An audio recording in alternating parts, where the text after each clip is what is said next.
Alam mo ba kung bakit dinuguan ang tawag sa ulam na ito? Mula sa salitang dugo, literal. Kasi ang pangunahing sangkap nito ay dugo ng baboy. Kaya't dinuguan, ibig sabihin, ginagamitan ng dugo.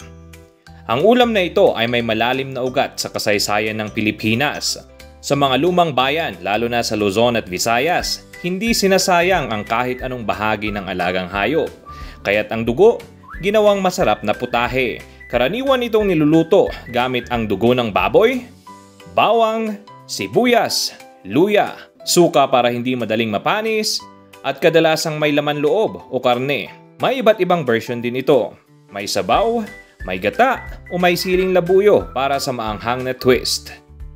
Sa kabila ng itsura nito, ang dinuguan ay puno ng nutrisyon, mataas sa iron, na tumutulong magdala ng oxygen sa dugo at panlaban sa pagkapagod. May protina na mahalaga sa pagbuo ng kalamnan, tissue repair at pampalakas ng resistensya. At dahil sa suka, natural na may antibacterial benefits pa. Kaya next time na makakita ka ng dinuguan, huwag mo agad isnabin. Ito'y simbolo ng pagkaing walang sayang, puno ng lasa at bahagi ng ating kulinaryong pamana. Dinuguan, itim man ng kulay, ginto sa kulturang Pilipino.